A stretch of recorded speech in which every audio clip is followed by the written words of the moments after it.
week-end, j'ai eu un pote ce mois-ci avec une map Fortnite, il fait 70 000 balles. Des petits jeunes qui ont 14-15 ans, ils font du business sur Roblox et tout, les mecs ils font de l'oseille de ouf. Nous à l'époque on faisait du business sur Dofus et compagnie, eux ils font sur Roblox. Je pense que c'est un tempérament, c'est tout. Je me réveille à genre 5h du matin pour du coup bosser sur leur projet avec l'espoir qu'un jour le projet devienne assez gros pour pouvoir en vivre. Mais est-ce que tu as le temps de faire des burn-out? Je sais pas. Je pense que normalement tu pètes un câble. Pour moi, faire par exemple 300 balles, 400 balles ou 500 balles par mois en plus, c'est pas compliqué. Tous les gens qui se plaignent H24 de leur taf de merde et de tout ça, enfin, moi perso c'est le genre de truc, ça me tire fort. Il y a sur YouTube notamment absolument toutes les informations nécessaires pour aller chercher un peu de sous en plus. Pour moi, là, aujourd'hui, c'est objet brillant sur objet brillant. Et faire 300 balles par mois, c'est à la portée de tout le monde. C'est juste, faut avoir envie, quoi. Tu peux aller chercher 100 000 euros par mois en vente de liens, je pense.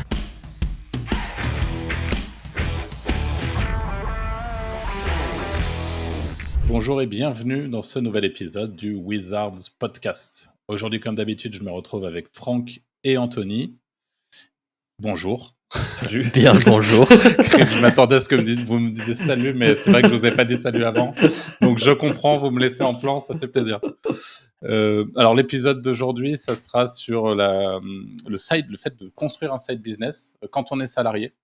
Et est-ce que c'est la meilleure chose à faire pour commencer? C'est les questions auxquelles nous allons essayer de répondre dans cet épisode de podcast. Avant tout, le Wizards Podcast, c'est un épisode par semaine. On y parle de business web. Nous sommes tous les trois éditeurs depuis plus de 10 ans et on essaie de vous donner à la fois tout ce qu'on apprend un petit peu au quotidiennement et puis tout ce qu'on peut vous partager de ce qu'on a appris ces 10 dernières années. Donc si c'est le type de contenu qui vous intéresse, n'hésitez pas à vous abonner et vous retrouverez en description une petite formation gratuite sur la vente de liens qui est l'un des business les plus accessibles pour construire rapidement un complément de revenus, voire même aller plus loin. Et qui peut être un bon side business d'ailleurs. Et qui peut être un bon side business, tout à fait. Okay. Lequel de vous deux veut démarrer, les gars, sur cette question de... Francky, allez. Le Jay. Ouais. Ok. Un side business en restant salarié, de mon point de vue, c'est une bonne chose. Je pense qu'il y a pas mal de gens qui se cassent les dents justement en mode je quitte tout et je lance ma boîte. Et je sais pas si si au final c'est la meilleure chose à faire. Ça a des avantages et des inconvénients, mais je pense que quand tu lances un side business, donc on va peut-être définir un peu ce que c'est un side business, mais un side business, comment vous le définiriez vous? Parce que moi j'ai une un petite idée, business mais sur le revenu. côté. Voilà. Ouais, Side complément de côté, business sur le côté. C'est quelque chose que tu construis en parallèle de ton job en l'occurrence et qui va te permettre, en tout cas tu l'espères, de complémenter tes revenus, voire même à terme de remplacer tes revenus et donc de te permettre de démissionner. C'est un peu comme ça qu'on peut dans le cas précis du side business en tant que salarié. Et après, un side business, c'est tous les petits business que vous avez sur le côté qui ne sont pas, qui représentent pas 100% de votre temps et de votre investissement en termes de temps justement, mais qui ont vocation à être une source de revenus supplémentaires, quoi. par exemple, toi dans ton cas, alors même si nous on n'est pas salariés, mais dans ton cas, tu as, on va dire le business de formation qui est ton main business et tu as Lucide qui est entre guillemets «un side business» pour toi? Ouais, et même Qui en réalité, même l'édition de site aujourd'hui, c'est clairement un side business pour moi. Ouais. J'ai de l'édition de site, ça me rapporte des sous, mais c'est absolument pas mon projet principal du moment. Donc oui, c'est clairement c'est ça. Et d'ailleurs, nous, dans la Wizard Academy, on en a pas mal des élèves qui sont justement dans ce cas-là, qui sont salariés, par exemple, je sais pas moi, soit qui ont des jobs qui ont rien à voir avec le web, soit il y en a qui sont, par exemple, développeurs ou qui sont freelance, ou qu'importe, et qui, via, par exemple, la Wizard Academy, se sont améliorés ou même appris de A à Z l'édition de site et l'affiliation, par exemple, et qui, du coup, en parallèle de leur taf principal qui est freelance dans dans un domaine X ou Y, qui, du coup, lancent en side business, par exemple, un site ou 2 avec un objectif, et je dis un site, mais c'est peut-être un YouTube ou d'autres petits projets à côté, avec l'objectif, peut-être à 1 an, 2 ans, en fonction de comment ça prend, et ben, réussir à sortir, par exemple 2 ou 3 000 balles par mois qui pourront, par exemple, vraiment, soit passer en main business et la prestation freelance passerait, par exemple, en side business et viendrait en gros, l'édition de site viendrait remplacer parce que, il y a des gens qui en ont marre, par exemple, de traiter avec des clients, qui en ont marre de voilà, de faire de la prestation de service ou alors, il y en a, par exemple, qui bossent dans des domaines, complètement, genre qui sont comptables et qui, à côté de la compta, le soir, travaillent 1 ou 2 heures sur leur projet, side business et au début, ça leur permet peut-être parfois de se sortir, 400 ou 500 balles par mois, ce qui, est quand même non négligeable. J'avais vu, je crois il y a pas longtemps, j'ai vu un chiffre, mais je crois que les gens, il y a pas mal de gens en France qui disent que, en gros, qu'ils seraient bien mieux avec, 300 ou 400 euros par mois supplémentaires. En fait, 300 ou 400 euros par mois avec un side business, ça se fait, en fait. Mmh. Et ça permet mieux s'en sortir, on va dire. Donc voilà. Est-ce que de votre point de vue, du coup, imaginons demain, quelqu'un veut lancer un side business, alors là, évidemment, on a orienté ça autour du salariat et quelqu'un qui voudrait le faire en tant que salarié, mais est-ce que vous conseillerez justement de faire ce genre de truc? Ou est-ce que, vous êtes plutôt, en mode, ça va être compliqué, autant essayer de all-in un business, de par exemple, trouver un moyen de faire une rupture conventionnelle et de prendre le chômage pendant 2 ans et d'essayer de monter quelque chose, en touchant le chômage et essayer de construire quelque chose. Ce qui permettrait de se mettre vraiment à temps plein, genre 8 heures par jour sur le développement de son projet. Moi, Vas-y, Anto. ça dépend des tempéraments. Moi, je sais que je fais pas cette solution-là. Je préfère rester en salarié. Je fais un side business et une fois que ça tourne bien, je Tu démissionne et switches. je lance. Ouais. Même que ça tourne très très bien. Pour être très franc. Ouais. Et toi, Arthur, tu ferais quoi? Moi, je pense que je ferais sans doute la même chose qu'Anto. C'est-à-dire, je pense que j'aurais plus tendance, dans mon cas, à mais encore une fois, ça, c'est en imaginant que Après, ça... j'apprécie mon taf, hein, parce que la ouais, réalité, c'est qu'il y a aussi beaucoup de gens qui n'en peuvent ouais, il y a plus ça aussi. et dans ce cas-là, je comprends tout à fait. Il faut en fait, je pense qu'on peut tout à fait apprécier ce qu'on fait, mais juste avoir envie d'avoir Mm. son petit projet en parallèle, son petit complément de revenus, de prendre en compétences, parce qu'au-delà même de l'aspect financier, ça a plein de Ouais, ça a enfin, plein c'est d'avantages. stimulant, c'est chouette, quoi. On apprend plein de choses, on Et je enfin, voilà. rajouterais juste aussi un truc important, ça dépend l'âge que tu as. Parce que genre, si tu as 18-20 ans et que tu es chez tes parents, tu peux te permettre de prendre le risque. Mais quand tu commences à avoir des loyers, des crédits et tout, tu peux pas. Enfin, tu vois, le risque est quand même plus compliqué si tu commences à démissionner Ouais, rapidement et et tout. Tu ben, peux vite ouais. te retrouver dans la merde. Si tu as des gamins et tout, C'est quand et je pense, voilà, ça, j'allais le dire, je pense que quand en plus tu as des enfants, en fait, ça dépend vraiment, je pense, du temps que vous allez réussir à libérer, en parallèle de votre boulot aussi. Donc en fait, mmh, ça dépend vraiment de plein, plein de choses et ça va faire partie sans doute de ce dont on va discuter aujourd'hui. Mais pour moi, un side business, si vous décidez de lancer quelque chose en parallèle de votre travail, vous devez, entre guillemets, prendre un petit engagement avec vous-même une fois que vous avez trouvé à peu près ce que vous allez faire, ce que vous allez lancer, la niche que vous allez cibler, de combien de temps par jour ou par semaine vous allez être capable de délivrer. Et idéalement, enfin, sur tout ce qui va concerner le web, il faudra trouver une forme de régularité. Donc en fait, il faudra que si vous décidez d'y allouer 3 heures par semaine, eh ben, il faudra y allouer 3 heures par semaine pendant plusieurs mois pour vous laisser vraiment le temps d'expérimenter, d'aller au bout des choses. Et ça, pour moi, c'est l'un des trucs les plus importants, quoi. Et en fonctionnement avec ce type de fonctionnement, donc en gardant son job et tout, vous avez pas peur justement d'être bridé et de se dire que c'est trop compliqué au final, de manquer de bah, temps pour vraiment lancer un truc? tu peux passer sur un 80 par exemple, en vrai. Aussi, au travail, ça se fait beaucoup. Une journée, C'est vrai dans que la ça peut semaine. se faire, ouais. Parce que la vérité, c'est que sur internet, quand tu débutes, tu pas spécialement d'argent ou enfin, tu veux pas spécialement investir et vu comme le SEO, c'est quand même quelque chose de très long, du moment que tu fais tes actions régulières dans la semaine, t'as pas besoin de tu peux pas être à plein temps sur un projet au début, il faut être réaliste quand même. Tu te fais chier au bout d'un moment, tu peux pas faire 8 heures par jour, sur un an, sur un seul site. À Ça part si Ah tu mais écris dépend, tous hein. tes imagine articles et tout. bah ouais, Bah, ça ouais, dépend ouais. parce que Ouais, c'est vrai. imagine que, demain je veux me lancer, vraiment en main business, un énorme truc de Ouais, c'est vrai, c'est complément vrai. alimentaire et que je me dis: «OK, tous les matins, je fais un article». Allez, je prends 3 heures pour faire un article. Donc imaginons que je bosse à peu près 8 heures par jour. Je fais 3 heures pour faire un article vraiment bien documenté, un truc propre et tout ça, enfin le mieux possible, mais en respectant ce délai.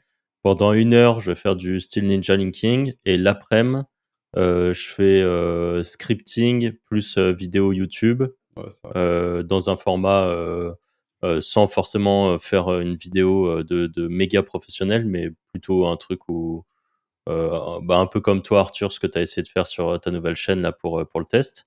Donc un Mm. truc assez rapide à faire. Et donc on va dire que ça me prend 2-3 heures. Et après 1 heure pour faire un petit Reels ou un petit TikTok vite fait, bien fait. Bon, bah, j'ai déjà passé ma journée quasiment à faire ça, quoi. Ouais, c'est vrai. C'est vrai. Et t'augmentes tes chances d'avoir de la réussite sur ton projet. Mm. Après, je pense qu'il faut vraiment réussir à peser le pour et le contre Après, tu vois, si de. je devrais lancer un side business en tant que salarié, je partirais pas sur ce type de projet. Je partirais sur des projets beaucoup plus petits, entre guillemets, plus simples. C'est Je quoi, ferais par peut-être de exemple? la vente de liens. Ouais, Tu vois, en fait, des trucs qui prennent pas spécialement de temps, mais qui permettent de monter en compétences tout en gagnant rapidement, entre guillemets, de l'argent. OK. Parce que tu vois, Ouais, monter vente une de liens, grosse c'est vrai que marque, c'est vraiment un bon monter side comme business tu à disais, tu faire. vois, scripting, faire des vidéos et tout, ça demande déjà beaucoup de compétences. Si t'es débutant, c'est quand même chaud de tout faire d'un coup, tu vois. Ouais, et surtout que c'est vrai que là, dans le temps que je donnais, c'est 100 ans d'apprentissage, hein. Ouais, voilà. C'est-à-dire qu'on est que dans de la création pure, hein.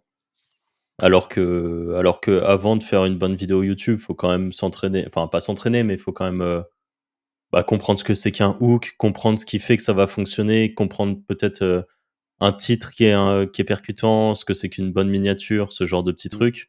Et puis typiquement les miniatures, bon bah tu dois les faire sur Canva au début parce que tu prends pas un miniaturiste vu que ça te coûte rapidement des sous et vu que ton but c'est d'en gagner. Ouais, faut être bon partout, hein, c'est quand même compliqué, hein. Ouais, faut être bon partout. Ouais. Bah, justement, en idée de side business, du coup, vous auriez quoi, vous c'est quoi pour vous un side business qui pourrait fonctionner pour quelqu'un qui reste salarié, qui a 2-3 heures allez, Moi, qui a je peut-être fais 1 heure par jour à dédier à son biz? moi, je fais vente de liens et je fais du vidéo YouTube de test en boucle et c'est tout. OK.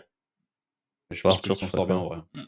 C'est une bonne idée. Alors, on va dire que pour citer un peu, il y a le freelancing qui peut être tout ce qui est vendre son temps. Mmh. Si vraiment si vous nous écoutez et que vous êtes dans une situation où c'est pas juste histoire d'avoir un peu tout sur le côté, c'est que vous avez besoin, vraiment, profondément besoin de cet argent-là, et ben, le side business, ça peut être en complément de revenus typiquement. Vous Mmh. apprenez à faire, des liens, par exemple, aller poster des liens sur des forums, des choses comme ça. Ça, c'est des prestations qui se vendent et qui se monnaient plutôt bien. Et c'est des compétences qui se monnaient plutôt bien, parce que par exemple, dans le SEO, donc dans le fait de construire un site et de le positionner, les gens ont besoin de liens en permanence. Donc en fait, c'est un besoin récurrent. Donc comme l'a dit Anthony, ça peut être vendre des liens sur un site, donc vous montez un site pour pouvoir vendre des liens dessus, mais ça peut aussi tout à fait vous cravacher, passer votre temps, le peu de temps que vous avez en parallèle, bah, vous faites des liens pour des potentiels clients, et je peux vous assurer que ça sera pas très difficile de trouver ces clients-là si vous vous rapprochez de milieux d'éditeurs de sites, etc. Donc, moi, je pense, le freelancing. Après, il y aurait peut-être le e-commerce, le dropshipping, c'est aussi une potentielle possibilité.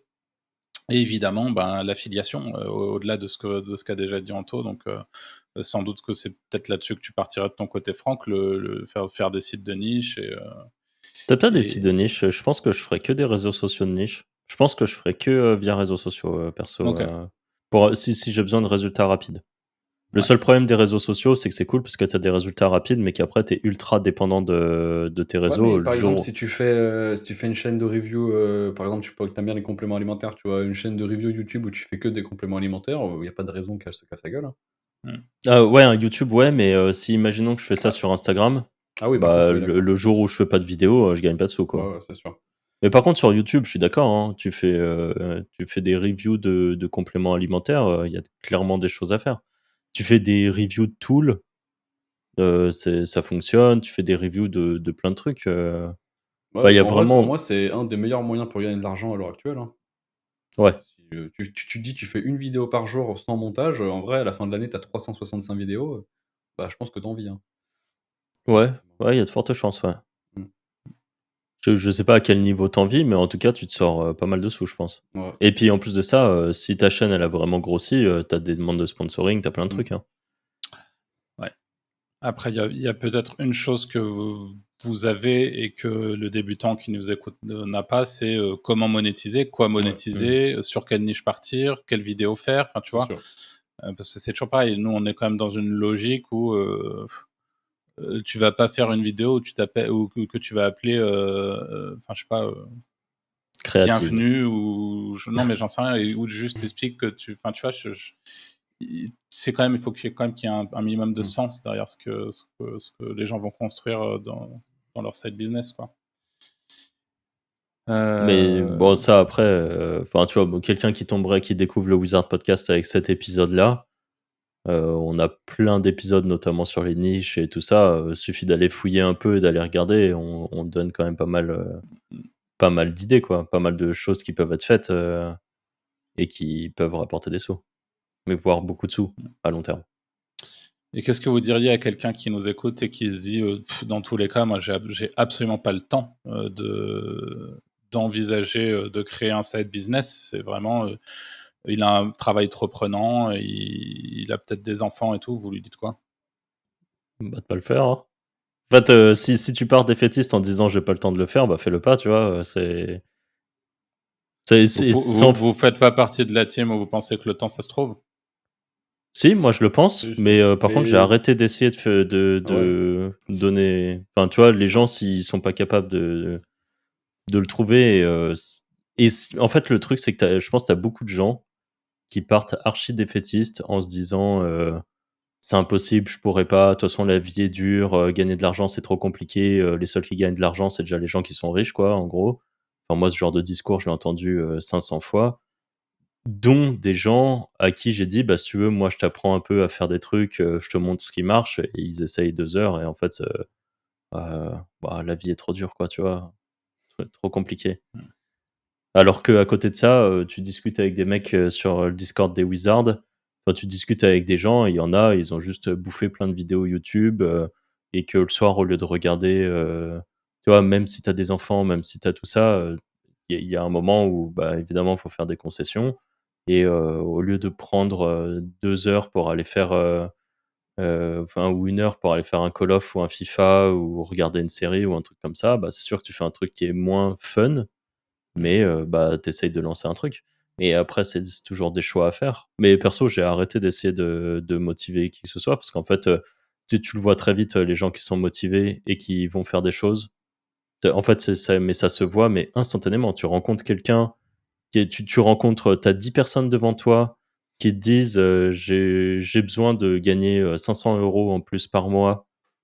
Sur les 10, tu vas tout de suite voir lesquels arriveront à le faire et lesquels arriveront pas à le faire, hein. Il y a ceux Mais qui je pense que tu as aussi ceux qui ont besoin d'avoir des prises de conscience. Parce que tout le monde, déjà, n'est pas conscient que c'est possible, de 1, et oui, il y ça en par a contre, je suis plein, comme tu d'accord. dis, Ça, c'est vrai. qui se disent que c'est pas possible, et il y en a plein d'autres qui ont pas conscience qui peuvent éventuellement trouver le temps. Alors je dis pas que tout le monde peut trouver le temps, absolument tout le monde, mais je pense typiquement, vous prenez votre téléphone et vous regardez le temps d'écran que vous passez sur, les différents réseaux sociaux qui aujourd'hui, sont, présents dans vos vies respectives, et ça se trouve, vous allez vous rendre compte que dans la semaine, vous passez, et je suis peut-être gentil, mais 4 heures sur Instagram, 2 heures sur Facebook, et cetera. Tout ce temps-là, vous le cuttez, et en fait, vous savez que vous avez 3 heures à allouer à un potentiel side business dans votre semaine, et juste comme ça, vous allez vous dégager du temps. Par exemple, c'est un exemple, hein, Moi, je mais suis effaré du temps passé sur Instagram de certaines personnes de ma famille ou d'amis ou qu'importe. C'est, étant peu consommateur d'Instagram, mais je peux comprendre que ça soit, des formats qui se regardent très facilement et le concept des stories et tout bah, ça. c'est du TikTok, quoi. Enfin, c'est le même C'est genre de pareil que truc, quoi, au TikTok. final. Ouais, ouais, c'est sûr.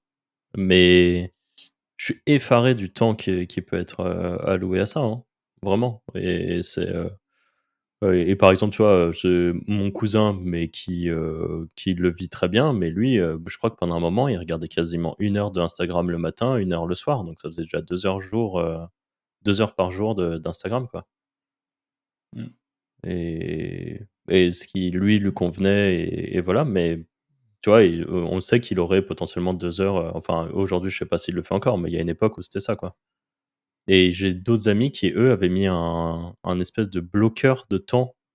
Ils avaient une appli qui, quand ils passaient plus de, je sais plus, 1 heure sur Instagram, en gros, 15 minutes avant, ça leur disait, il reste 15 minutes de temps d'Instagram et à l'heure pile, ça coupait. Ouais, moi je l'ai. Tu ça, toi? Ouais, je l'ai. C'est ouf quand même. Je l'ai sur Twitter, je l'ai sur TikTok, ouais, je l'ai sur tous les réseaux. OK. Tu mis combien de temps, max? J'ai mis 45 minutes par jour. Qui regroupe toutes les apps? Ouais, il y a TikTok, hein, TikTok, Snapchat, Twitter et c'est tout. Parce que tu regardes Snap? J'ai dit Snapchat? Ouais.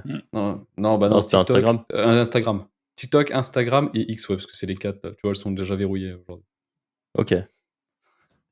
Finito. Donc ça veut dire que là, il est 14h, t'as déjà regardé tes 45 minutes. Bah, ça va vite, en vrai, le matin, déjà, je prends 20 minutes, je pense. Tu sais, tu regardes un peu tout ce qui se passe, déjà. Mm. J'ai Twitter dedans. Ah Donc, voilà. ouais, je comprends. Mais bon, Toi, regarde, sur une Arthur, semaine, ça fait 7 heures. Car presque 45 minutes par jour sur bah 7. oui, non, mais justement, c'est ça qui est ouf. Mm. C'est potentiellement, et ça, je pense que tout le monde peut s'amuser à faire le test, hein. Je pense que tout le monde a, le temps de faire ces trucs-là. J'en connais des gens qui ont vraiment pas le temps de faire des choses et vraiment, ils ont pas le temps et c'est des gens qui sont déjà entrepreneurs, qui ont des objectifs, par exemple sportifs, en plus, qui ont de la famille, notamment, enfin, qui ont des enfants, par exemple, et là, qui, honnêtement, qui ont des rythmes, que perso, je pourrais pas assumer, quoi. C'est vraiment, qui se lèvent, qui bossent, qui, en gros, qui bossent quasiment toute la journée. Ils ont fini leur journée, ils vont, à 17 ou 18h à la salle, ils rentrent, ils s'occupent des trucs des enfants, ils vont chercher les enfants, ils font à manger, ils font tel truc, tel truc, tel truc. Le soir, il est, 21h30, ils sont claqués, ils ont bossé, je sais pas combien de temps dans la journée, ils sont rincés et ils vont se coucher. C'est même pas comme s'ils vont, regarder une série. C'est ils vont se coucher et ils sont, vidés et le lendemain matin, ils recommencent, quoi, et ça, Ça, chapeau. Chapeau. ah mais ça, à mon avis, c'est dur à vivre, Ouais. hein. Là, ouais, ouais. Mais est-ce que tu as le temps de faire des burn-out? Je sais pas. Je pense qu'au bout d'un moment, tu pètes un câble, hein. Ouais, peut-être, ouais. Je pense qu'au bout d'un moment, ouais, c'est vraiment, tu deviens zinzin. Et Mais ouais. comment vous feriez du coup? Enfin, est-ce que déjà, pour quelqu'un qui veut commencer un side business en parallèle de son taf, vous lui conseillez de vraiment s'organiser pour le faire? Parce que typiquement, je pense qu'à partir du moment où tu taffes, c'est que dans tous les cas, tu as besoin de trouver ce temps-là. Déjà, ça, c'est un fait. Mais est-ce que vous lui conseillez de s'organiser, de planifier, qu'est-ce que vous conseillez? Ouais, de planifier. Déjà, en vrai, le week-end, déjà, tu peux y mettre pas mal d'heures quand t'es salarié. Donc, déjà ça. Après, si t'as les RTT, les vacances, tu peux aussi poser quelques jours de temps en temps pour avancer sur des trucs. Et une fois que ça tourne bien, moi, j'aime bien ou trouver une entreprise, t'as la semaine à 4 jours, ça t'obligerait à changer de taf. Mais semaine à 4 jours, ça peut être sympa aussi. Il y a de plus en plus de boîtes qui commencent à le faire, donc Ouais. ça te laisse quand même pas mal de temps. Mmh. Et je pense par contre que oui, quand tu es dans ces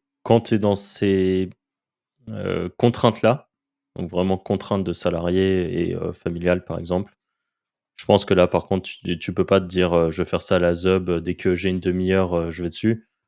Ouais, Je faut pense que que tout ça, soit, c'est planifié à l'avance et tout. ouais, il faut tout planifier à l'avance et je pense que si tu as un moment, tu vois que tu as une demi-heure, c'est juste du bonus. Tu dis: «OK, là, j'ai une demi-heure, j'ai envie de bosser sur mon projet et je bosse dessus». Mais parce que j'ai le temps. Mais par contre, avant ça, je pense que tu es vraiment obligé d'avoir, un planning, limite des to-do list, qui font que quand tu arrives, que tu sais que, par exemple, tous les jours de 18h à 19h ou le soir de 21h à 22h, par exemple, tu as le temps de bosser sur ton projet, et ben, il faut que tu arrives et que tu pas, besoin de réfléchir: «Alors, qu'est-ce qu'aujourd'hui je vais faire?» C'est vraiment tu prends ta to do list et boum, tu fais de la tâche, que tu peux faire et tu avances, quoi. Et je pense que là, par contre, pour des gens qui ont du mal à s'organiser, je pense que ça va être une des plus grosses contraintes.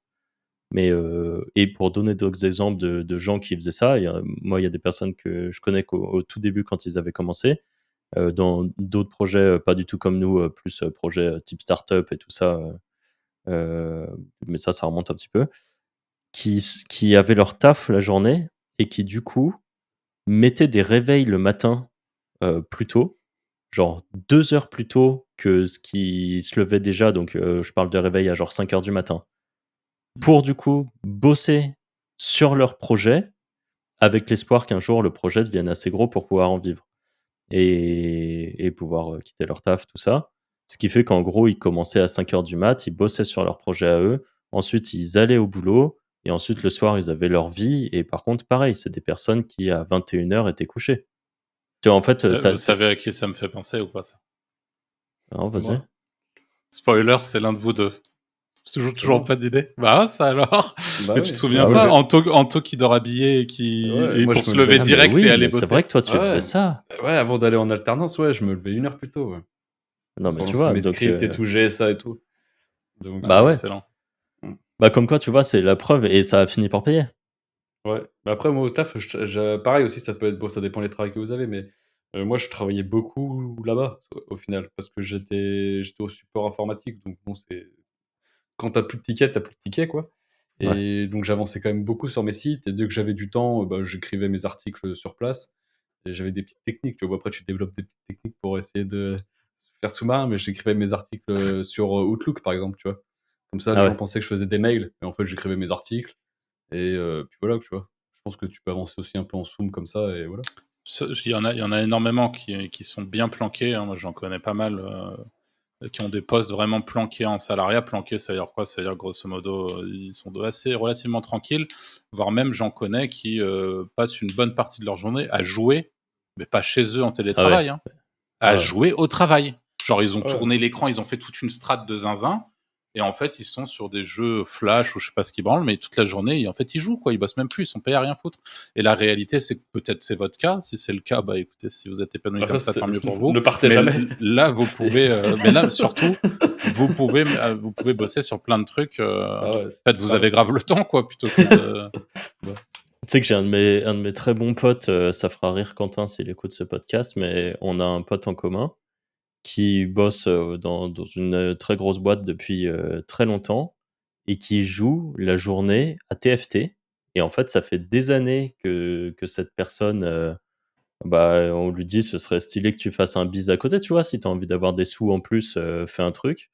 Il a jamais fait parce que, pas le temps ou pas la motive ou je sais pas quoi. Par contre, il a le temps de faire, 3 TFT jour, quoi. Donc Mm. mais bon, c'est comme ça. Tout le monde a pas la motive C'est ça, hein, de tout c'est pas fait pour tout le monde. Enfin, faut avoir envie, quoi. ouais, Faut se c'est ça. donner les moyens, donc. Faut se donner les moyens. Mm. Et pour moi, l'autre truc, alors on en a parlé Et dans. juste, il y a un bruit Excuse-moi, c'est bizarre moi chez qui un fais chez moi. Ah, qui suis en train de malaxer des trucs.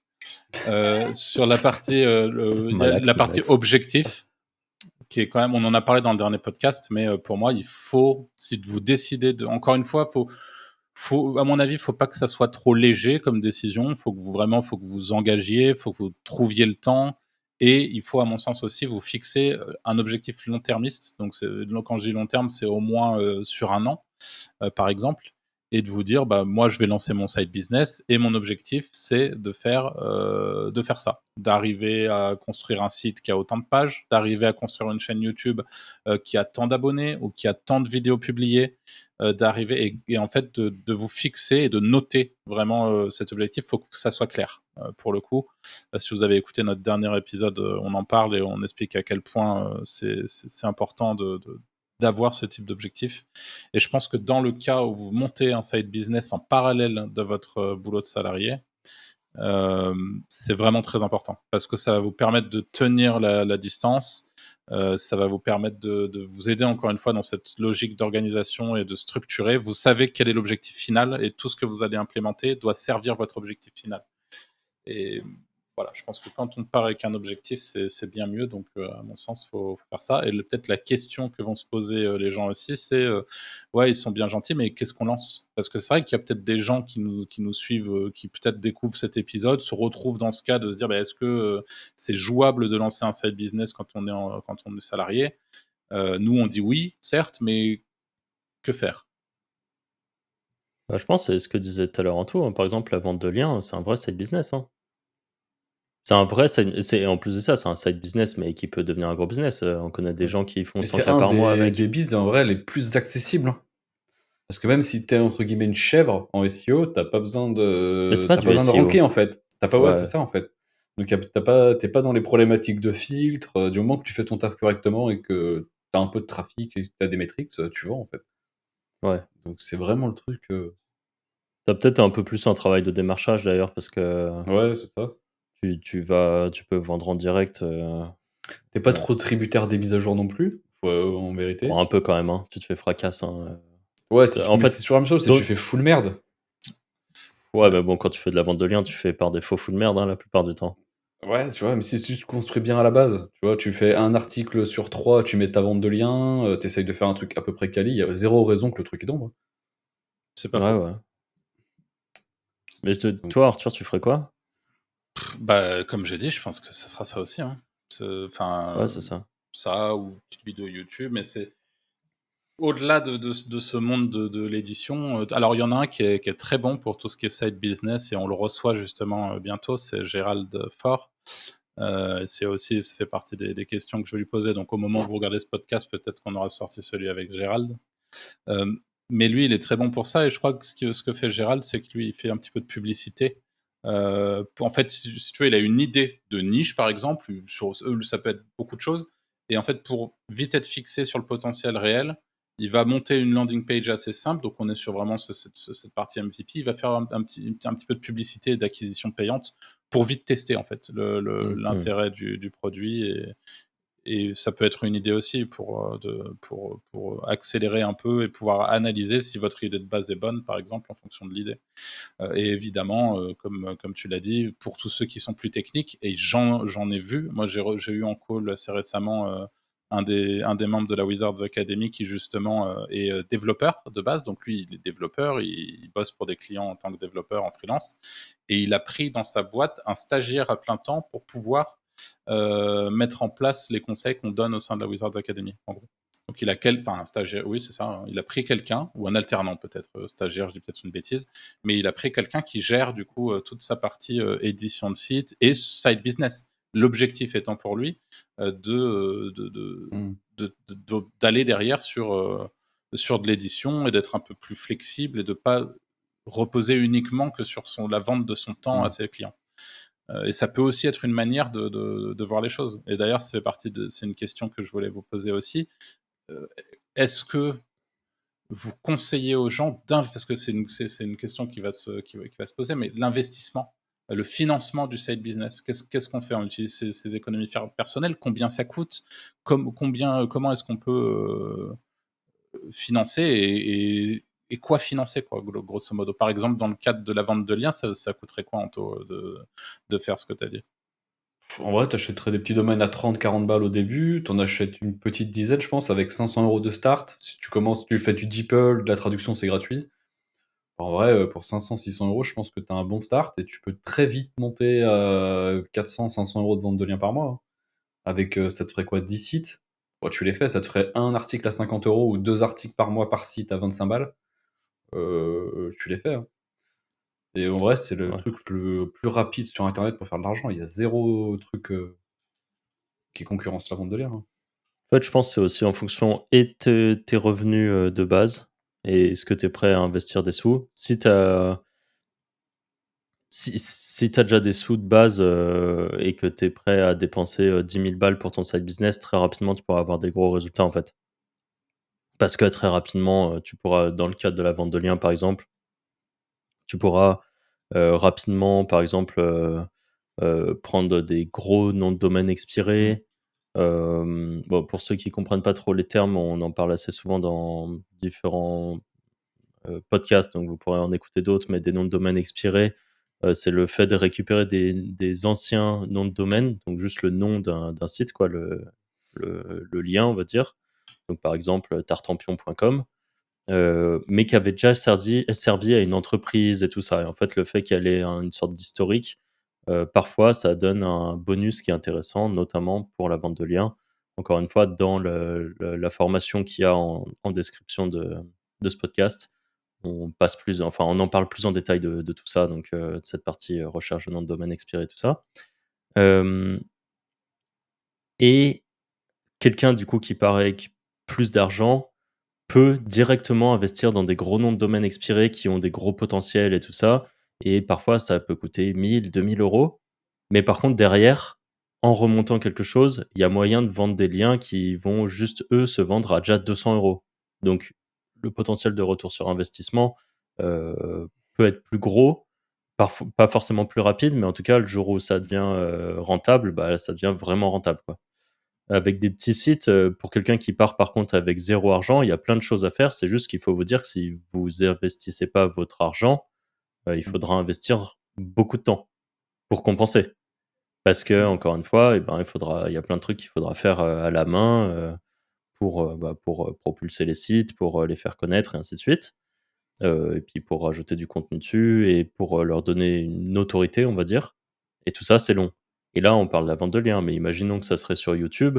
Quelqu'un qui commence tout seul, sur YouTube, et ben, il va devoir faire ses scripts, donc prendre le temps de faire ses scripts, faire sa vidéo, faire son montage, faire sa miniature, réfléchir à son titre, réfléchir à tout ça. Bref, ce qui avec du temps, se fait, hein, c'est pas un souci.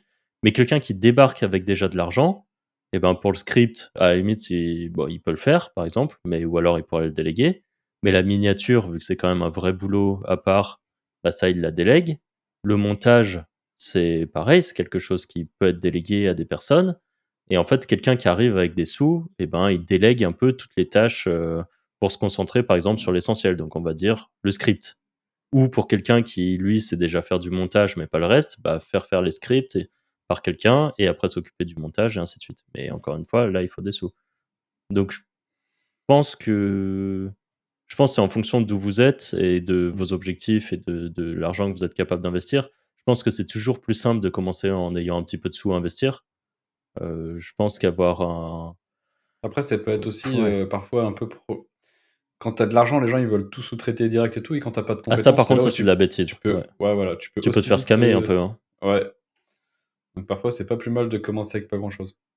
Ouais, c'est Et sûr. Par tu contre, parlais d'ailleurs des expériences un peu plus chères. Typiquement, si vous avez aucune expérience, Ouais, tu même vois, si tu vas vous peut-être avez de prendre plus l'argent de à risques, ouais. investir, achetez Ouais. vos premiers sites, achetez des petits, noms de domaine, faites vos armes, parce qu'en fait, quoi qu'il arrive, il y a un risque, que ça soit sur de l'investissement en bourse, en crypto ou, dans de l'investissement en nom de domaine expiré qui va servir derrière à essayer de lancer votre side project.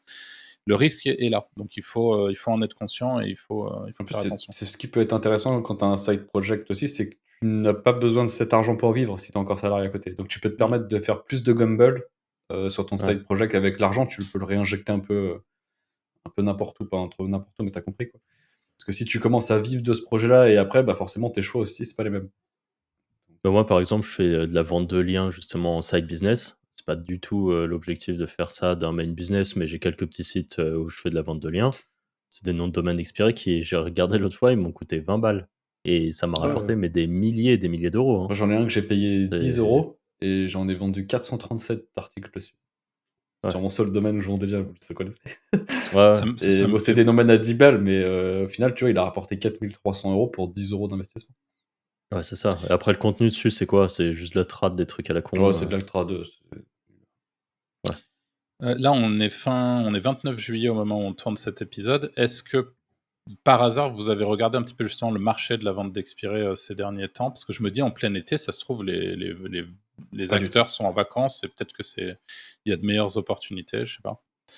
Enfin, c'était plus Franchement, par j'ai pas curiosité, mais regardé, mais après faut Il y garder a en toujours tête que autant de gens qui veulent acheter ouais, des ouais, domaines? ouais, ouais. OK, Ouais. d'accord. Ah, voire même, à mon le avis, ça augmente, hein. et j'ai OK. l'impression que ça augmente, en boucle. Ouais, non, bah, tu vois, je suis en train de regarder, là sur, WebExpert, c'est je Après, c'est vrai que c'est un excellent business. Un mec qui à plein temps qui fait ça, si par contre, il faut être un peu calibré pour le faire. Moi, je sais que ça me dérange de faire ça tout le temps. Il faut sous-traiter, tu vois? Parce que je trouve que c'est un peu un travail c'est un business Faut être banif. un bénévole, quoi. farmer, faut être un farmer, Faut on être va un dire comme farmer de ça. l'espace, ouais, Ouais. voilà. Mais par contre, c'est un excellent business, hein. Franchement, il y a pas mieux, hein. C'est scalable, c'est automatique, tu Mmh, mmh, mmh. quasiment peu sur les mises à jour Google. Si tu sais que si tu achètes 1 000 €, tu vas forcément le rentabiliser sur 1 an, voire 2, sinon c'est vraiment que tu es une chèvre.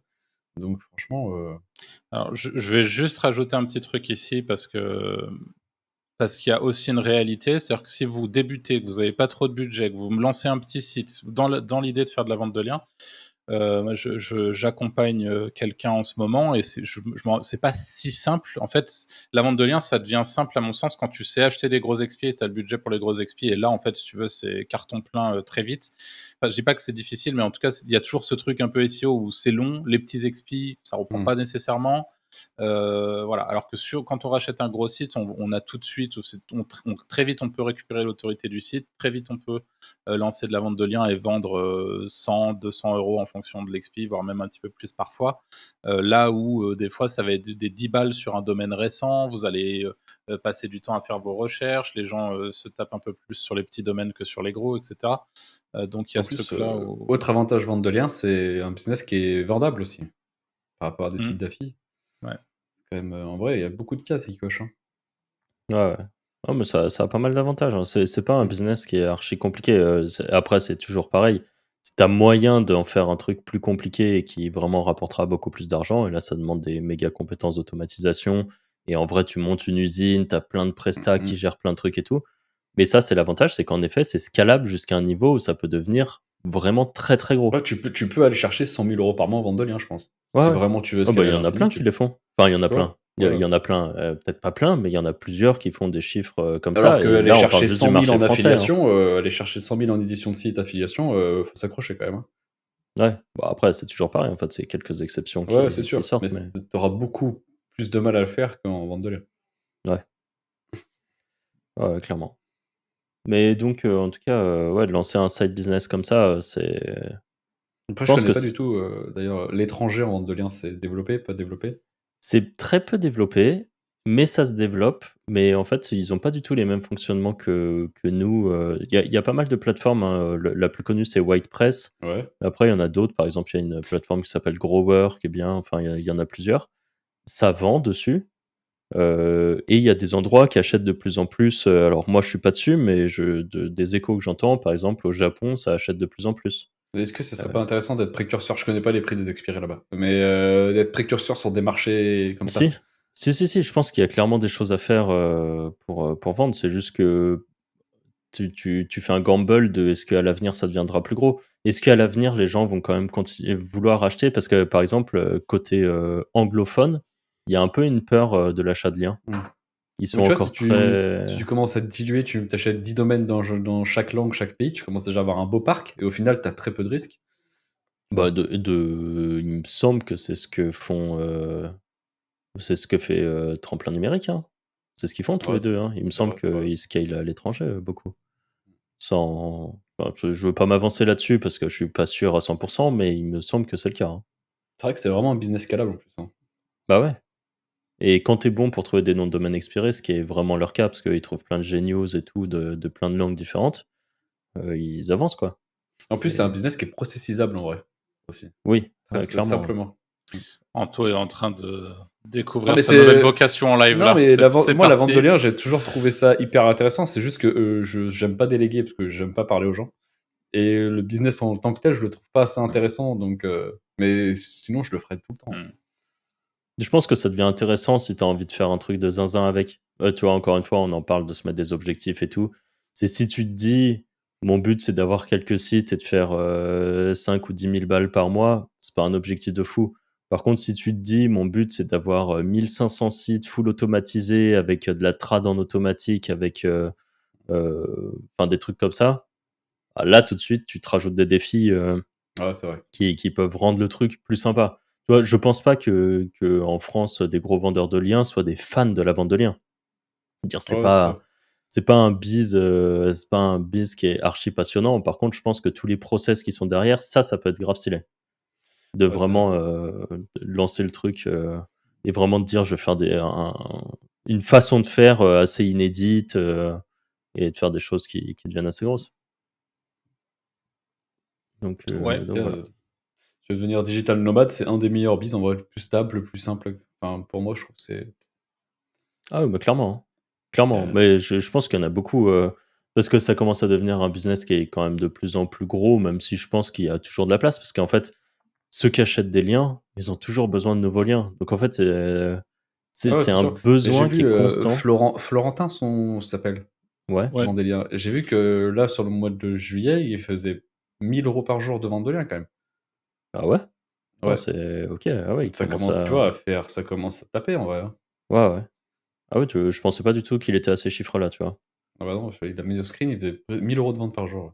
OK. Ouais, C'est non, mais quand c'est même, ça, donc ça commence vraiment à être big et donc clairement, il y a mmh. moyen de faire des alors que de souvenir, il est pas arrivé dans le business il y a si longtemps que ça. Ça fait peut-être J'aurais quoi, dit 2 2 ans, ans, 1 an, 3 ans? ouais, ouais.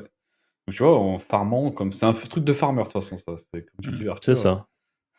Et tu les strates à connaître, mais qui sont pas non plus des strates, de fou. mmh, Sur YouTube, il y a plein de stratégies, je crois que, Jérôme Pasquelin, il explique dans une vidéo comment manipuler, le trust flow. Nous, dans notre formation gratos, on le montre aussi. Enfin, il y a plein de trucs, gratuits à aller chercher qui te montrent, évidemment, mmh, si tu prends une formation dédiée à ça, te si tu as des connaissances en plus, tu peux aller plus loin, mais rien qu'avec les infos gratos qu'on trouve par-ci par-là, c'est suffisant pour déjà, mettre le pied à l'étrier, se lancer et clairement faire, en fait, si on en revient à la base de se dire, par exemple, faire 500 € par mois en complément de son salaire, mais c'est moi, je le dis trop souvent et à chaque fois, on me dit que c'est pas vrai, mais, heu, pour moi, faire, par exemple 300 balles, 400 balles ou 500 balles par mois en plus, c'est pas compliqué. Aller chercher des chiffres plus gros, vouloir faire, 3 000 € par mois, pour vivre du mmh. web, ça commence à être une difficulté supplémentaire. Parce que, voilà, c'est on parle de chiffres un peu plus gros, mais que ça soit avec l'affiliation, avec, la vente de liens ou avec, d'autres bises, de la TikTok Money ou des trucs comme ça, faire 300 balles par mois, c'est à la portée de tout le monde. C'est juste, faut avoir envie, quoi. Mais On se c'est prend des commentaires un peu salés là, avec ce genre de discours. Là, on en a pris un il y a 2 heures par rapport à ouf. ça. Bah, moi Mais je trouve sur Bon, internet vas-y, lis-le si tu veux. le 0-500 il est compliqué. 500 1 500 je dirais c'est juste tu dupliques ce que tu as fait avant. Pour passer la barre des 3 000 ça commence à être compliqué et une fois que tu es à 3 000, le 3 000, 10 000 c'est pareil, tu dupliques ce que tu as fait à 3. Par contre supérieur à 10 là c'est pas la même chose. Là tu faut commencer à sous-traiter, c'est plus le même, et tu penses pas que c'est très dépendant de la niche aussi? je sais pas. Moi j'ai toujours eu du mal par exemple à dépasser 10 tu vois? À garder une stabilité à 10. OK. Parce que je pense C'est il y a des niches où c'est bien enfin, quand les niches où il y a de l'argent, quand tu es quand tu très bien positionné sur ces niches-là, concrètement, enfin, tu ouais, c'est vois? sûr. Tu as moins ce Après besoin de scaling, en fait. Juste avec un site, ouais, c'est sûr. ça peut vite taper, enfin, je sais pas. Tu vas voir, je lis le commentaire en direct. Du coup, c'est: «Vraie question, est-ce que vous connaissez un SEO humble qui ne se sent pas obligé de regarder le reste du monde de façon méprisante et hautaine? Je veux dire, j'adore le concept de votre chaîne, mais c'est vraiment malaisant de vous voir aussi suffisant et vaniteux». Bah, en fait, moi, je trouve ça, malaisant, tous les gens qui se plaignent de pas réussir à dégager du temps pour, faire des sous et qui se plaignent H24 de leur taf de merde et de tout ça. Enfin, moi, perso, c'est le genre de truc, ça me tilte fort et qui, à côté de ça, ne sont pas prêts à faire le nécessaire pour essayer de gagner des sous et en fait et c'est là que je trouve que c'est il y a sur YouTube notamment, absolument toutes les informations nécessaires pour aller chercher un peu de sous en plus. Ouais, alors C'est le on problème, je rebondis tout de suite là-dessus. Le problème, Vas-y, c'est vas-y. que quand tu as un océan d'informations, comme Ça, tu je dis, suis quand tu as d'accord toutes aussi. les informations, nous, on peut se permettre de dire ça parce qu'aujourd'hui, on est capable de les identifier parce qu'on est assez, on est plutôt bon dans ce qu'on fait, et cetera. Mais la réalité, c'est quelqu'un qui est complètement débutant. Pour moi, là, aujourd'hui, c'est objet brillant sur objet brillant et c'est très compliqué de savoir où partir, et de trouver, une méthode fonctionnelle qui marche de A à Z, sur laquelle se Après, concentrer sans dire: «Ah, on ça tourne dépend la tête les ici». âges, tu vois? Parce qu'il y a des là, moi, j'en connais des petits jeunes qui ont 14-15 ans, ils font du business sur Roblox et tout. Les mecs, ils font de l'oseille de ouf. On connaît même pas, nous, ces business-là, tu vois? Mmh. Je pense que ça dépend. Il y a plein de moyens, il y a plein de ça Bien dépend des sûr, générations et tout, tu vois? mais Nous, à c'est sûr. l'époque, on faisait du business sur, Dofus et compagnie. Eux, ils font sur Roblox. Je pense, c'est un tempérament, c'est tout, c'est comme ça, Mmh. tu vois? Il y a Mais un les énorme mecs, bise aussi, c'est les maps Fortnite apparemment. Bah, ouais, attends, bah, là, attends, ce moi, j'ai week-end des potes, qui font des potes, pareil, des petits jeunes que je connais qui font de la vente de V-Bucks sur Fortnite avec des comptes argentins, parce que tu les payes moins cher et ils revendent en France et tout. Tu vois? Et ils font des flips de x4, x5 parce que les monnaies sont moins chères Et voilà, tu vois, ils font leur petit business comme ça, mais c'est Mais super mais bien. il y a plein de trucs, il y a l'achat-revente de trucs sur Vinted, en fait, si tu as envie de faire des sous, il y a des sous partout et pour reprendre ce que tu dis Arthur il y a l'objet brillant, ça je suis complètement d'accord. Tout le monde te vend le truc miracle. C'est-à-dire que d'un côté, on va dire que l'affiliation, c'est le mieux. Bah, nous, c'est ce qu'on dit parce que de toute façon, c'est ce qu'on fait depuis 10 ans, donc évidemment qu'on va dire ça et parce qu'on aime bien. À côté de ça, on va dire que la vente de liens, ça marche bien. À côté de ça, il y en a qui vont te dire, bah, c'est plutôt, le resell sur Vinted. Il y en a qui vont dire c'est l'e-com, le dropshipping. Il y en a qui vont dire c'est de faire du personal branding et de grâce à ça, en gros devenir influenceur par exemple et de faire des sous. Évidemment qu'il y a des tonnes de business. Après, c'est juste, en prendre un Correspond. qui te correspond, où tu te dis: «Ah non, tu vois, ça m'intéresse pas, ça m'intéresse pas, ça m'intéresse pas. Ça, ça me ferait plaisir d'essayer au moins de tel truc». Bah, voilà, tu te focuses sur celui-là et tu pars là-dessus et et clairement, il y a des trucs et juste pour rebondir sur ton truc de la map Fortnite, ce week-end, j'ai eu un pote en call que j'avais pas eu depuis un petit moment. Ce mois-ci, avec une map Fortnite, il fait, 70 000 balles. D'accord.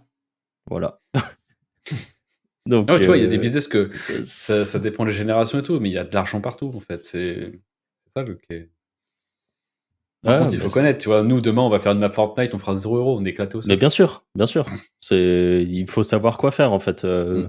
il m'a montré son truc, c'est un truc de zinzin en fait, c'est trop smart, et voilà et il a compris la méta, il a adapté et il fait. Mm. Mais J'ai vu une super vidéo, d'ailleurs, je sais plus quel youtubeur a fait ça, une vidéo storytelling qui parle d'un Américain qui était leader pendant très longtemps sur cette partie map Fortnite, qui a gagné des dizaines et des dizaines de millions comme ça. C'était à coups de millions mensuels, enfin c'était vraiment, les montants sont vraiment faramineux. Et qui a bloqué, en gros, il a lancé un concept de map que tout le monde a copié, il a fait semblant de breveter la map et il a fait bannir tous les autres créateurs enfin bref, mais la vidéo était assez cool. Si jamais vous arrivez à la retrouver, elle était chouette. Et ça m'a permis, je pense, de découvrir cet univers Et de elle vient zinzin. d'où, l'argent des maps Fortnite? C'est en gros, c'est Fortnite qui paye. l'objectif, Ah, OK, c'est d'accord. Fortnite qui paye, donc c'est full, legit de A à Z, contrairement à beaucoup de trucs de real world trading, liés aux jeux vidéo. Et Fortnite a compris une chose, c'est qu'aujourd'hui, eux, ils veulent faire de la rétention. Et la rétention est égale à skin vendu. Si les gens jouent à leur jeu, ils vendent des skins et ils sont blindés. Et donc, pour faire de la rétention, ils ont, plutôt que de faire bosser leurs développeurs sur des nouveaux concepts en boucle, eh ben, ils laissent la communauté développer des nouveaux Mmh. concepts avec un builder, de map, et où tu peux vraiment, tu vois, tu peux construire plein de choses à l'intérieur de l'univers de Fortnite. Et de cette manière-là, si tu veux, quand ta map est populaire, eh ben, plus elle est populaire, plus tu reçois de royalties en fonction, OK. soit en temps réel par rapport aux skins qui ont été vendus par rapport aux joueurs de ta map. Je ne sais pas si c'est comme ça que ça marche, ou alors en fonction de la popularité, ils ont un espèce de truc je sais pas exactement comment ça se passe au niveau des paiements, mais le business OK. est Ah, c'est smart. vraiment Ouais, c'est intéressant. comme Roblox, en fait, c'est pareil. Mais c'est exactement pareil, hein. Ils ont fait Ouais. exactement pareil que Roblox. C'est le même business model, c'est exactement Mais c'est que sur pareil. Roblox, il y a des casinos et tout, j'ai vu, c'est stratosphérique, Ah ouais, non mais il y a photo. En fait, Mais si vous allez des il y a un casinos en site ligne, des casinos dans les jeux, il y en avait déjà sur RuneScape en sur Inkscape, ouais. 2010, quoi, tu vois. Ah ouais, Ils ont déjà implémenté. Et d'ailleurs, petit fait rigolo, je sais pas si je te l'avais déjà dit, Anto, parce que je crois que j'en avais déjà parlé à Franck, mais les mecs qui ont inventé un jeu de casino sur RuneScape, donc un jeu vidéo, un MMORPG qui commence à être un petit peu vieux, où ils plantaient des fleurs et en fonction, et tu savais pas la couleur qu'allait ressortir de ta fleur. Tu avais 3 ou 4 couleurs différentes et tu pouvais bet sur la couleur, et tu avais des middlemen, donc des mecs au milieu qui plantaient la fleur. Et, c'est les croupiers. exactement. Et en fait, ces mecs-là, c'est les fondateurs de Stake. Ah, OK, putain, tu vois, comme quoi. Voilà. C'est les fondateurs de Stake, qui aujourd'hui ont un énorme casino, qui ont monté, comment il s'appelle, le Kik. Kik, ouais. Kik, Ouais. ouais. Et pareil, c'est une histoire de dingue autour de ça. Mais ouais, c'est quelque chose. On Et dérive un juste, peu du sujet, mais j'avoue qu'on dérive, mais bon, c'est marrant quand même. Mais là, par exemple, vous pouvez aller sur un site qui s'appelle fortnite.gg et à droite, vous avez les créatives. En gros, tout en haut, il y a créative et il y a les most played maps. Et en fait, il y a le Battle Royale qui est la map Battle Royale, quoi, leur vraie map à eux. Donc voilà. Après, il y a différentes maps qui sont à différents niveaux. Et par exemple, il y en a une qui s'appelle The Pit Free for All. Et ben ça, c'est une map qui a été créée par quelqu'un et il y a une moyenne de 20 000 joueurs sur cette map et en bas, C'est il y a le mec les... dont je parlais, c'est l'américain. The Pit, c'est son concept, sa map, et il C'est sa se map? blinde Ah les bah, couilles. Ouais. en bas, il y a une estimation des earnings et souvent, il faut prendre la fourchette qui est plutôt haute pour que ça soit la réelle. Il fait à peu près 1000 balles jour avec la map, quoi. Ok. Si, Ça- si ce n'est plus. Je pense qu'il fait plus parce que c'est pas forcément ultra fiable le truc. Et en fait, en bas, il y a un algo et qui permet de mettre en discover, en gros, pour les gens qui sont sur Fortnite, après, ils peuvent faire, il y a un truc de recherche et il y a un peu du discover avec des mises en avant, un peu comme un algo YouTube. Et en bas de Fortnite.gg, on peut voir dans quoi ils sont discover ou dans quoi ils sont recherchés. Et par exemple, si tu recherches FFA ou Action ou entraînement, eh ben, il est dans le top 1 ou le top 2. Donc, ça veut dire que les gens sont incités à aller dessus. Et l'algo, il change. Parfois, il passe deuxième, troisième, parfois, il remonte et ainsi de suite. Et après, il y a plein de tags, on va dire, qui permettent voilà, d'en savoir, enfin, de voir dans quelle catégorie il va pop. Et donc, le but pour ceux qui font des maps, c'est de réussir à pop là-dedans. Et juste pour le dire, bah, il y en a par exemple, je sais pas si vous avez vu, il y a des jeux là, par exemple, où il fallait monter le plus haut possible et puis tu risquais de tomber et tu devais Mm. tout recommencer. Où il y a un truc qui s'appelle Chain Together, où tu es accroché avec d'autres gens avec Mm. une chaîne et s'ils tombent, ça te fait tomber aussi. Enfin, ce genre de jeu. Bah, en fait, dès que ces jeux-là, ils percent, en général, ils sont recopiés instantanément sur ça en mode Fortnite, quoi. Et du coup, si la map, elle prend, bah, celui qui l'a créé, il est payé par Fortnite au nombre de joueurs qu'il a, quoi. Et de la durée de temps et de la récurrence des gens, et ainsi de suite. Donc c'est vraiment, c'est un business de fou. Après, j'ai l'impression que pour vraiment faire des trucs, il faut quand même être un peu... Enfin, c'est un business à part, j'ai l'impression, où tu peux faire des choses, mais c'est peut-être pas accessible à tout le monde. Après, je dis ça, je sais pas, mais... Ouais. Parce que je pense qu'il faut réussir à faire parler de ta map, quoi. Et ça, c'est le plus dur. Il y a Bref. une petite question pareil, je me mets à la place de quelqu'un qui aujourd'hui est salarié, qui veut monter un side business et qui joue pas à Fortnite. En l'occurrence, comment la question que moi qui m'a beaucoup j'allais dire turlupiné, c'est quand même un peu old school comme expression, mais pendant longtemps, c'était le côté légal, c'est-à-dire Ah. concrètement, que faire? Est-ce qu'il faut monter une boîte? Est-ce que Alors, j'ai le droit? Est-ce que mon employeur est d'accord avec ça? Qu'est-ce que je fais pour pouvoir déclarer mes potentiels revenus c'est ton futurs? entreprise, hein. Et Incroyable. surtout, quand je le fais? Parce que la réalité, c'est que il y a beaucoup de gens qui se prennent la tête avec ça, alors qu'ils font pas un euro en ligne. Et là, ne vous prenez pas la tête si vous gagnez pas d'argent. Dès lors que vous en gagnerez, là oui, Voilà. montez une petite auto-entreprise qui dans Ce qui est très facile. 99% Hein. des cas ce qui est très facile, ce qui prend littéralement 15 minutes en ligne et qui en termes de de gestion derrière vous avez énormément d'avantages que vous avez juste à déclarer votre chiffre d'affaires à l'URSSAF tous les mois ou tous les trimestres en fonction de ce que vous avez Mm. choisi. C'est tout. Ça s'arrête C'est là. une comptabilité extrêmement simplifiée. C'est sûr que si vous connaissez des entrepreneurs et qui vous disent qu'ils ont dû voir avec le comptable tel truc, qu'ils ont dû déclarer tel truc, qu'ils ont immobilisé leurs ordinateurs et je sais pas quoi, voilà, vous allez vous dire: «Ouh là, c'est quoi ça?» Alors qu'en réalité, une auto-entreprise, vous devez déclarer combien vous avez gagné, déclarer, enfin, vous payez votre CFE à l'année, pour dire que vous travaillez dans des bureaux, quoi et ça s'arrête là, en fait et c'est tout des trucs, Ouais, c'est archi franchement, simple pour un et truc, la France, c'est bien, c'est pour ça. ouais, Franchement. c'est vrai que l'AE est quand même cool. En plus, Après, il y a ça dans pas mal de pays, hein. oui, c'est Oui, vrai. c'est vrai. Ouais. Mais ce qu'il faut savoir, il me semble, je crois que je suis à 99% sûr, si tu crées ton auto-entreprise avant de démissionner ou de la rupture conventionnelle et que tu as déjà fait une déclaration d'URSSAF, tu as ton chômage pendant 2 ans à 100%, peu importe ton chiffre d'affaires sur ton auto-entreprise. Il me semble qu'il y a un truc comme ça, mais je Voilà. veux pas m'avancer non plus, Donc c'est intéressant, il faut le c'est savoir. Mais il faut l'avoir créé l'auto-entreprise avant et avoir fait au moins une déclaration de chiffre d'affaires avant ta démission. Enfin, toi que tu je partes, quoi. je crois qu'il y a juste, une chose qu'il faut savoir, c'est que il me semble que quand tu es fonctionnaire, tu ne peux pas avoir d'auto-entreprise en plus. Il me Ah, semble que peut-être. c'est interdit.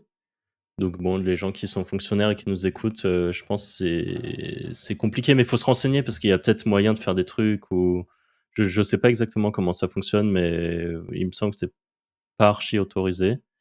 Heu et je pense qu'il y a des gens qui ont un boss, enfin qui bossent en entreprise et où le patron serait pas très content de savoir que vous avez un autre truc à côté, mais en fait, il a aucun moyen de le savoir et vous vous en foutez. Vous avez quand même le droit de bosser, Du moment que tu lui fais pas concurrence, tu ouais, vois. c'est ce que j'allais dire. Tant que tu lui fais pas, exactement concurrence, que tu bosses en restauration et que tu vas lancer un site web, franchement, tu as quand même le droit de faire ce que tu veux, surtout si l'objectif, c'est de mieux t'en sortir, tu vois? Je considère que tout le monde devrait avoir le droit d'essayer de faire, un business, en fait, tout simplement. Tout le monde devrait avoir le droit d'essayer de faire de l'entrepreneuriat. C'est quand même, la base du truc et d'essayer de tout le monde se tirer vers le haut, quoi.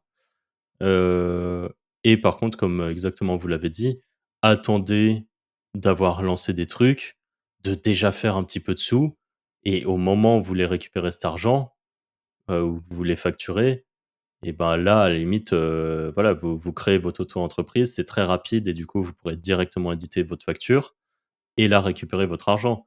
Mais on va dire que les 1 semaines, les premiers mois, faut déjà essayer de faire de l'argent avant de réfléchir, et en effet, c'est vrai que c'est cool que tu en parles, Arthur, parce que le nombre de gens qui ne se lancent pas pour cette contrainte-là, mais c'est vraiment mettre, la charrue avant les bœufs, quoi. C'est pourquoi réfléchir à comment déclarer de l'argent, alors qu'en plus de ça, c'est pas compliqué, mais avant même d'avoir fait quelque chose et en fait, il y a plein de gens, du coup, qui juste ne lancent jamais rien parce que, bah, comment je vais le déclarer, quoi?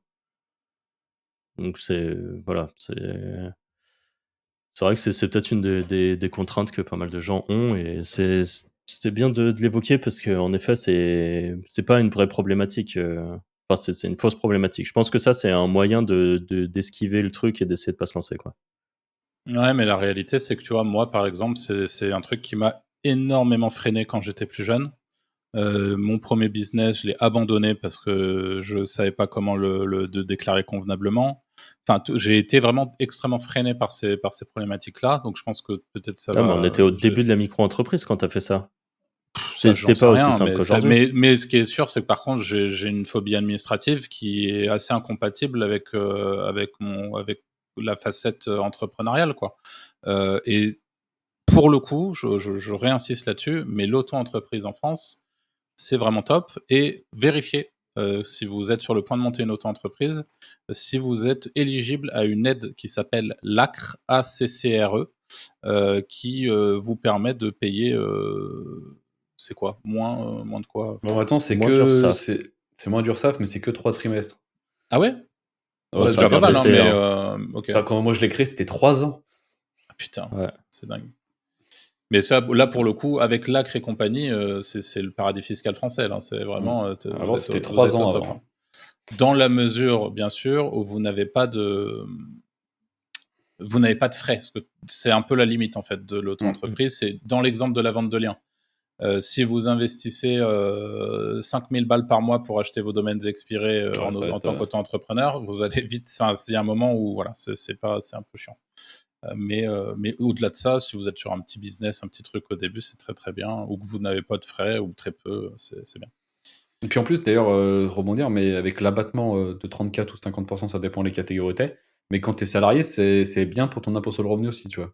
Mm. Ça te fait pas trop monter dans les tranches. Pour des Ok, gens qui ont déjà des bons salaires, tu Mmh. vois? ok, ok. Bon, est-ce qu'on a fait le tour ou est-ce que vous aviez des petites choses à dire en plus? Non, on a fait le tour, je pense. C'est bon. On a fait le tour. Eh bien, on espère que cet épisode de podcast vous aura plu. Comme d'habitude, on vous invite à mettre les petites étoiles sur Spotify ou les autres plateformes d'écoute, le petit like, le petit commentaire et le petit abonnement sur YouTube. Et nous, on se dit à la semaine prochaine pour un nouvel épisode. Salut! Ciao, Salut. ciao.